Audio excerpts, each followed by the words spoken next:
ברוכים הבאים, אנחנו בעצם, ענה וליאם בעצם נסביר לכם על הערוץ בזמן שנבדל לפי דעתנו את הקבוצה הכי טובה. נתחיל עם מסי. אז כן, אנחנו בעצם, אולי אם אתם מכירים את הערוץ האחר שלנו שקוראים לו רווח, אבל אנחנו נתפלא אם כן.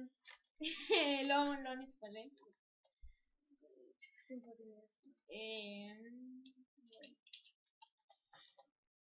אבל כן, יש לנו באמת 6,000 סאבים בערוץ רווח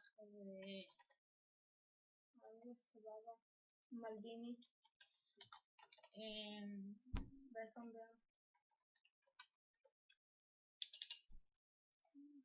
שימות אנחנו רוברטו קרלוס. עכשיו אוקיי, זו הקבוצה שלנו הכי טובה. הערוץ שלנו מתמחה בקבוצות כאלה, אנחנו נמצאים לפעמים פודקאסטים. אנחנו לא נמשיך את זה, הרייטינג הוא 57 כאילו המשכנו. אבל אז כיתר תכנסו לערוץ כמה שיותר. כן, מקווים מאוד שתהנו.